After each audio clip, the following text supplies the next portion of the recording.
என்ன இருந்தாலும் திட்டம் போட்டு செயல்படுத்தப்படுகிற ஒரு சூழலை உருவாக்குவதற்காக முடிவெடுப்பது என்று வரும்போது ஆட்சி பல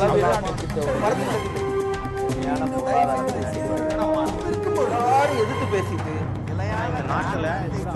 நேர்பட பேசு தொடர்கிறது. குடியரசுத் தலைவர் உரையை முதலமைச்சர் ஜெயலலிதா மனமாற வரவேற்றிருப்பது பாஜகவுடனான நெருக்கத்தை காட்டுகிறதா அல்லது சம்பிரதாயமான வாழ்த்தா என்ற கேள்வியை நேயர்கள் முன்னால் வைத்திருந்தோம். 78% நேயர்கள் பாஜகவுடனான நெருக்கத்தை காட்டுகிறது என்றும் 22% நேயர்கள் சம்பிரதாயமான வாழ்த்து என்றும் கருத்து தெரிவித்திருக்கிறார்கள். அந்த நேயர்களுக்கு நன்றி. திரு பீட்டர், கடந்த கால ஆட்சியில் பல திட்டங்கள் இருந்தாலும் கூட புதிதாக வந்திருக்கக்கூடிய அரசு பல முனைப்பான செயல்களை சொல்லியிருக்கிறது. அது கல்வி என்று வந்தாலும் கூட, மாநில பட்டியலில் இருந்தாலும் கூட அது தொடர்பான ஒரு கொள்கையை அறிவிக்கப் போவதாக சொல்கிறார்கள். தேசிய அளவிலான ஹெல்த் பாலிசி அறிவிக்கப் போவதாக சொல்லியிருக்கிறார்கள். நேஷனல் எனர்ஜி கன்கரண்ட் லிஸ்ட் கல்வி, நேஷனல் எனர்ஜி பாலிசி என்று சொல்லி மின் எரிசக்திக்கான கொள்கையை சொல்வதாக அறிவித்திருக்கிறார். இப்படி பல பாலிசிஸ் அறிவிக்கிறாங்க. அப்படின்ற பட்சத்தில் எழக்கூடிய முக்கியமான கேள்வி, கடந்த கால ஆட்சியில் இது போன்ற பிரச்சனைகளுக்கு, இது போன்ற துறைகளுக்கு என்று தனித்த கொள்கைகளை உங்கள் அரசு கடைபிடிக்க தவறிவிட்டதா என்பது ஒன்று. இன்னொன்று, ஒவ்வொரு சொட்டு குடிநீரும் தண்ணீரும் அவசியமானது. அந்த வகையில் இந்த அரசாங்கம் தண்ணீர் பாதுகாப்பை உறுதி செய்வதற்காக, குடிநீர் திட்டங்களுக்காக, நதிநீர் இணைப்பு திட்டங்களுக்கு மிகுந்த முக்கியத்துவத்தை தரப்போகிறது என்று சொல்லியிருக்கிறார்கள். இதை கடந்த ஆட்சியில் நீங்கள் தவறியதை இவர்கள் செய்வதற்கு முனைப்பு காட்டுகிறார்கள் என்று எடுத்துக்கொள்ளலாமா? இதை அதாவது குணசேகரன், நான் ஒன்னும் ரொம்ப தெளிவா சொல்லிடுறேன். கல்விக்கு ஐக்கிய முற்போக்கு கூட்டணி அரசு செய்ததை விட வேற யாரும் செய்யல. நாடு முழுவதும் மத்திய அரசினுடைய மதிய உணவு திட்டம், சர்வ சிஷ்யா அபியான் என்கிற பேர்ல நீங்க இன்னைக்கு ஒவ்வொரு கிராமத்தில் இருக்கிற அரசு பள்ளிகளுக்கும் போய் பாத்தீங்கன்னா 1 கோடி ரூபாய், 80 லட்சம், 90 லட்சம் ரூபாயில் கட்டிடங்கள், கம்ப்யூட்டர்கள், பெஞ்சுகள். நான் என்டிஏ கவர்மெண்ட்லாம் கிடையாது. நான் என்ன சொல்றேன், நீங்க புதுசா மோடி சொல்வதை போல ஒரு தோற்றத்தை உண்டு பண்ணிட்டு அது இல்லை அப்படின்னு சொன்னா நான் என்டிஏ கவர்மெண்ட்ல இருந்ததுன்னு நீங்க சொல்றீங்களா? அதுதான் தப்புன்னு சொல்றேன். நான் சொல்றேன், புதிய ஹெல்த் பாலிசின்னு சொல்றீங்களா? என்ன பாலிசி சொல்றாங்க? நாடு முழுவதும் நாங்க யோகா அண்ட் ஆயுஷ், இது இணைப்புல சிரமம் இருக்குன்னு நினைக்கிறேன். ஒரு இடத்துல இந்த கேள்விக்கு மக்கள் அளித்திருக்கிற பதிலை எப்படி புரிந்து கொள்வது திரு ஆவடிக்குமார்? பாஜகவுடனான நெருக்கம் அப்படின்னு சொல்லி 78% பேர் சொல்றாங்க. இது சம்பிரதாயமான ஒரு வாழ்த்து அப்படின்னு 22% பேர் சொல்றாங்க. இந்த நேயர்களுடைய புரிதலை நாம் எப்படி புரிஞ்சுக்கிறது? இல்ல, அதாவது மத்தியில் தேர்ந்தெடுக்கப்பட்ட ஒரு அரசாங்கம் அமைஞ்சிருக்கு. இந்த மாநில அரசாங்கம் அதனோடு இணக்கமான போக்கை கையாளுது. அதே சமயம் மாநிலத்தினுடைய உரிமைகளை, தமிழ்நாட்டினுடைய தேவைகளை புரிந்து கொண்டு அவர்கள் செயலாற்றுவார்கள் என்ற போக்கு அதில் தெரிவதால் எங்களை பொறுத்த வரைக்கும் அனைத்து இந்திய அண்ணா திராவிட முன்னேற்ற கழகத்தை பொறுத்த வரைக்கும் தேர்தல் நேரத்தில் நாங்கள் சொன்னதுதான், தமிழ்நாட்டினுடைய உரிமைகள் மீட்கப்பட வேண்டும், தமிழ்நாட்டிற்கு ஏற்பட்ட பாதிப்புகள் தொடரக்கூடாது, தமிழ்நாட்டு மக்களுடைய உணர்வுகளை மதிக்கின்ற ஒரு அரசாங்கம் மத்தியில் இருக்க வேண்டும் என்றுதான் நோக்கம். அந்த நோக்கத்தை அவர்கள் நிறைவேற்றக்கூடிய சூழ்நிலையில் அவர்கள் உருவாக்கி கொண்டிருக்கிறார்கள். அது எங்களுக்கு ஏற்புடையதாக இருக்கு, நாங்கள் வரவேற்கிறோம்.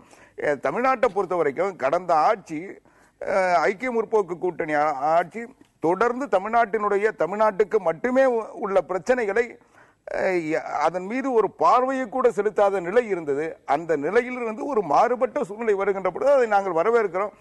இன்னும் 5 வருஷத்துக்கு அவங்கள வச்சுக்கிட்டு அந்த காரியங்கள்லாம் செய்ய முடியும். அதனால அவங்களுடைய முயற்சியை நாங்கள் ஆதரிக்கிறோம். அது தமிழ்நாட்டுக்கு பயனுள்ளதாக மாறுமையானால் அது இந்த மாநில மக்களுக்கு நாங்கள் செய்கின்ற கடமையாக கருதுகிறோம். திரு பத்ரி, இந்த பிடிஎஸ் ரிவாம்ப் பண்ண போறோம் பெரிய அளவுலன்னு சொல்றாங்க. பொது விநியோக திட்டத்தை செய்ய போறோம் சொல்றதும், மற்ற பல விஷயங்களும் கூட மாநில பட்டியல் சார்ந்த மாநில அரசாங்கங்களுடைய ஒத்துழைப்போடு மாநில அரசாங்கங்களே செய்ய வேண்டியதாக இருக்கிறது.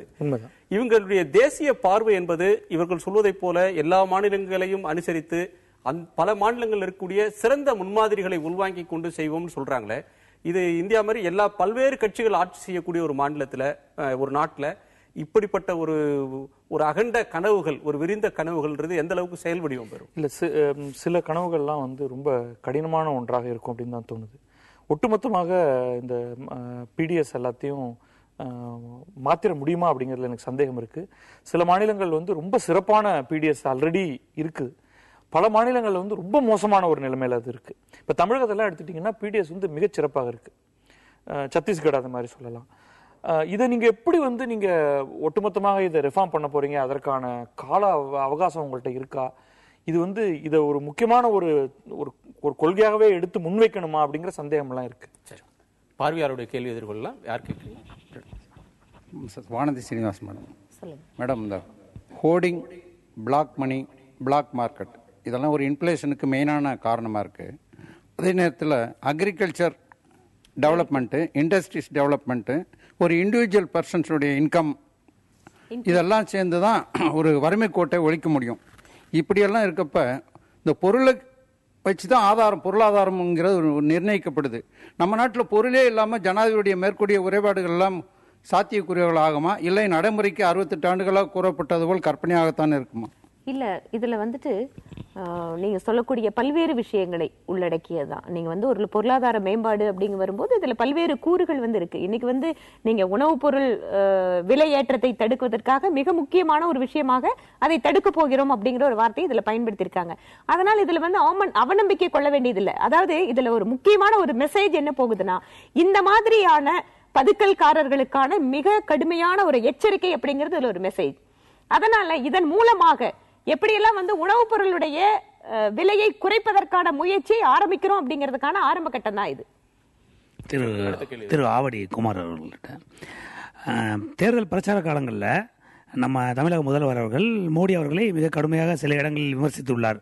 அப்படி இருக்கும் பட்சத்தில் இப்பொழுது இந்த ஜனாதிபதி உரையாகட்டும், இல்லை அவருடைய செயல்பாடாகட்டும், இப்படி ஒரு சில விஷயங்களில் அவருடைய விஷயங்களை ஏற்றுக்கொள்வது போல் பேசுகிறார்கள். இது நமது தமிழகத்துக்கு வரக்கூடிய சில உரிமைகளை பெறுவதற்கான ஒரு முயற்சி என்று சொல்லலாமா? இல்லை, நிச்சயமா. அதாவது தேர்தல் என்பது அது களம். நாங்களும் போட்டிக்கிட்டோம், அவங்களும் போட்டிக்கிட்ட சொல்ல வந்து அவங்களுடைய கருத்துக்களை சொல்றாங்க, அதை நாங்கள் மறுக்கிறோம். எங்களுடைய கருத்துக்களை அவங்க மறுக்கிறாங்க. அது வந்து ஜனநாயக ரீதியில் நமக்கு கிடைத்திருக்கின்ற உரிமையும் கருத்துரிமையும். அதனால நம்ம தேர்தலில் அவங்கள விமர்சனம் பண்ணா அல்லது அவங்கள நாங்கள் விமர்சனம் பண்ணுறதுக்காக அவங்க அரசாங்கத்தில் எந்த பலனும் வேணாம், நாங்கள் வந்து அவங்க எது செஞ்சாலும் எதிர்ப்புன்றது சரியான நிலைப்பாடு இல்லை. இன்னும் சொல்ல போனால் இன்றைக்கு தமிழ்நாடு முதலமைச்சர் புரட்சித் தலைவி அம்மா அவர்கள் டெல்லியில் போய் நரேந்திர மோடி அவர்களை சந்தித்து கோரிக்கைகளை வைத்தவுடன் அதை கனிவோடு பரிசீலிக்கிறோம்னு சொல்லி அதுக்கு உடனடியாக வந்து நடவடிக்கை இறங்குவோம்னு சொல்லி செஞ்சிருக்காரு. அப்படி இருக்க சொல்ல நம்முடைய கோரிக்கைகளை நிறைவேற்றுகின்ற ஒரு அரசாங்கம் மத்தியில் அமைந்திருக்கின்ற பொழுது அவர்களை வந்து நம்ம தேர்தலை எதிர்த்துன்ற ஒரு காரணத்துக்காக அவங்களை புறக்கணிப்பது தமிழ்நாட்டுக்கு செய்கின்ற துரோகமாக இருக்கும். தமிழ்நாட்டினுடைய தேவைகளை நிறைவேற்றுவதற்கு அவர்கள் தயாராக இருக்கின்ற பொழுது இதே ஒரு அணுகுமுறையை கடந்த காலத்தில் பின்பற்றினீங்களா அப்படின்ற ஒரு கேள்வி எழுகிறது. அரசியல் எதிரும் புதிருமாக இருந்தாலும் கூட காங்கிரஸ் அரசாங்கத்தோடு இப்படி ஒரு அணுகுமுறை அதாவது அணுகுமுறைன்றது ஒரு சைடுல மட்டும் வர முடியாது, ரெண்டு சைடுல இருக்கணும். நாங்க வந்து அணுக தயாரா இருந்தோம். அவங்க வந்து அவங்க இருந்த கூட்டணி கட்சியினுடைய நிர்பந்தத்தினால திரு பீட்டர் அல்போன்ஸ், நீங்க ஏதோ சொல்ல முற்படுறீங்க. அதுக்கு முன்னாடி ஒரு கேள்வியை உங்கள்கிட்ட அதோட சேர்த்து சொல்லிடுறேன். கடந்த ஆட்சியில் மன்மோகன் சிங் ஒரு சிறுபான்மையினர் மத மொழி சிறுபான்மையினர் ஒரு தொடர்பான ஒரு கருத்தரங்களை பேசும்போது நாட்டின் வளம் என்று ஒன்று வந்தால் அதற்குரிய ஒரு ஃபர்ஸ்ட் கிளைம் மைனாரிட்டிஸ்கானதாக இருக்க வேண்டும் என்று ஒரு பொருள்பட ஒரு கருத்தை தெரிவித்திருந்தார். சிறுபான்மையினர் பொருளாதார ரீதியாக பின்தங்கி இருக்கக்கூடிய நிலைமையை பார்த்து இன்றைக்கு இந்த உரையில் அதே வார்த்தை அதே வாசகம் என்பது வேறு இடத்தில் இருக்கிறது. ஃபர்ஸ்ட் கிளைம் ஆன் டெவலப்மெண்ட் என்பது ஏழைகளுக்கு சார்ந்ததாக இருக்க வேண்டும் அப்படின்ற ஒரு சொல்லை சொல்லியிருக்கிறார்கள். இந்த இரண்டு சொல்லாடலும் இடம் மாறி இருப்பதை எப்படி புரிந்துகிறது?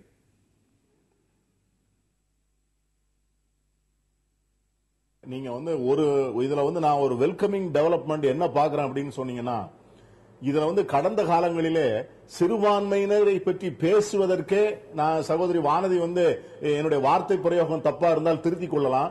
ஒருவேளை அது தவறோ அல்லது வந்து ஒரு பெரிய பாவமோ என்று நினைத்தவர்கள் இன்று ஜனாதிபதி உரையில சிறுபான்மை மக்களுக்கான கல்வி நிதி உதவிகளை போன்றவற்றை முறையாக செய்வோம் என்கிற ஒரு அறிவிப்பு வந்திருக்கிறது. ஆனா இந்த அறிவிப்பு இருக்கிற அதே நேரத்தில் குஜராத் அரசாங்கம் தான் சிறுபான்மை மக்களுக்கு வந்து ஸ்காலர்ஷிப் கொடுக்க கூடாது என்று சொல்லி உச்ச நீதிமன்றத்திலே வழக்கு தொடர்ந்து இப்பொழுது குஜராத் மாநிலத்தில் சிறுபான்மை மக்களுக்கு தேசிய சிறுபான்மை ஆணையம் கொடுக்கிற ஸ்காலர்ஷிப் வந்து குஜராத் மாநிலத்தில் மட்டும் கொடுக்கப்படல. ஆனால் இந்த அதே நரேந்திர மோடி பிரதமரான உடனே அதே நாங்கள் சிறுபான்மை மக்களுக்கான ஸ்காலர்ஷிப்பை கொடுப்போம் அப்படின்னு சொன்னது வந்து எனக்கு மிகப்பெரிய சந்தோஷம். சகோதரி வானதிட்டு கேட்கிறேன், ஏன்னா இதுக்காக தான் பொன் ராதாகிருஷ்ணன் ஊர் ஊரா போய் மறியல் நடத்தினாரு. சிறுபான்மை மக்களுக்கு கொடுக்க கூடாது, பெரும்பான்மை மக்களுக்கு வேணும்னு சொல்லி. அவரு எப்படி பார்க்க போறாருன்னு எனக்கு தெரியல. ஆகவே இப்போ என்ன வந்து நான் என்னமா நீங்க வந்து தமிழக பாஜக வந்து தமிழக பாஜக வந்து எல்லா இடத்துலயும் நீங்கள் வந்து ஆர்ப்பாட்டம் நடத்தினீங்க. அப்போ நாங்க என்ன சொன்னோம், இது வந்து சிறுபான்மை மக்களுக்கு என்பது பெரும்பான்மை மக்களுடைய ஸ்காலர்ஷிப் எடுத்து கொடுக்கல. பேக்வர்டு கிளாஸ் ஸ்காலர்ஷிப் இருக்குது, ஷெட்யூல் காஸ்ட் ஸ்காலர்ஷிப் இருக்கிறது, மோஸ்ட் பேக்வர்டு ஸ்காலர்ஷிப் இருக்குது. அதெல்லாம் வந்து பெரும்பான்மை மக்களுக்கு கொடுக்கப்படுகிறது. அதுல சிறுபான்மை மக்களுக்கு வழி இல்லை. ஆகவே சிறுபான்மை மக்களிலே கல்வி ரீதியாக பொருளாதார ரீதியாக பின்தங்கி செயல்படுத்தக்கூடிய நிலைமை வந்து ரொம்ப சுருக்கமா சொல்றேன். சிறுபான்மை மக்களுக்கு கொடுக்க கூடாதுன்னு போராட்டம் நடத்தல, சிறுபான்மை மக்களுக்கு கொடுக்கப்படுவதை போலவே இங்க இருக்கக்கூடிய அனைத்து மாணவர்களுக்கும் கொடுக்க வேண்டும் தான் போராட்டம் நடத்தினாரு திரு பொன் ராதாகிருஷ்ணன் அவர்கள். அதனால இப்ப நாங்க முன்னாடியே சொன்ன மாதிரி ரொம்ப அழகா சொல்லிட்டாரு சகோதரர் குணசேகரன் அவர்கள். இந்த நாட்டினுடைய வளங்களில் முதல் உரிமை என்பது சிறுபான்மை மக்களுக்கு என்று சொல்லி காங்கிரஸ் கட்சி வாக்கு வங்கி அரசியல் நடத்தியது. இன்று நாங்கள் சொல்கிறோம் இந்த நாட்டினுடைய ஏழைகளுக்கு தான் முதல் உரிமை என்று. இதுதான் இருக்கிற வித்தியாசம். அனைவரையும் சமமாக நடத்துவதுதான் இதில் அடிப்படை. இதுல வந்து ஆவடிக்குமார்ட்ட கேட்க ஆசைப்படுகிறேன். நீங்க வந்து இல்ல முதலமைச்சர் வந்து உடனடியாக சொன்ன கோரிக்கையை பிரதமர் வந்து ஏற்றுக்கொண்டு உடனே பதில் சொன்னார்னு சொன்னாரு. ஆனா இன்னைக்கு வந்து ஆனந்தகுமார் சொல்லியிருக்காரு கர்நாடகாவில் அதை போன்ற எந்த முயற்சியும் நடக்கல, அதை போன்ற எந்த முயற்சியையும் மத்திய உள்துறை அமைச்சகம் எடுத்துக்கொள்ள. அதாவது பிரதமர் வந்து அந்த துறையினுடைய அமைச்சரையோ அல்லது துறையை சார்ந்தவர்களோட தான் சொல்ல முடியும். அதுக்காக இருக்க கேபினட் கமிட்டியை கூட்டி வந்து இந்த காவிரி பிரச்சனை தீர்த்து வைக்கலாம்னு பேச முடியாது. அதனால என்ன நடவடிக்கை டைம் இருக்கு, அவங்க செய்யறாங்களா இல்லையான்றது அவங்களுக்கும் ஒரு நேரம் கொடுத்திருக்காங்க. அது நாளில் தீர்ந்து விடக்கூடிய பிரச்சனை இல்ல. அது வந்து இன்னும் பல மாதங்கள் இது பற்றி பேச வேண்டியிருக்கும். அப்ப விரிவான ஒரு தருணத்துல காவேரி முல்லை பெரியார் பற்றி எல்லாம் பேசலாம். இந்த உங்களுடைய நாளுடைய வருகைக்கும் கருத்து பகிர்வுக்கும் நன்றி. திரு பீட்டர் உங்களுக்கும் நன்றி. நேர்களை மற்றொரு நேர்பட பேசு நிகழ்ச்சியில் சந்திக்கலாம். வணக்கம்.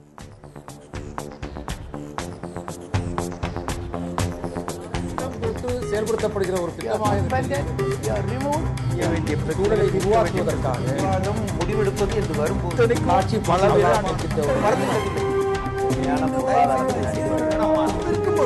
எதிர்த்து பேசிட்டு மக்கள் தங்களுடைய பங்களிப்பை அளிக்க வேண்டும்.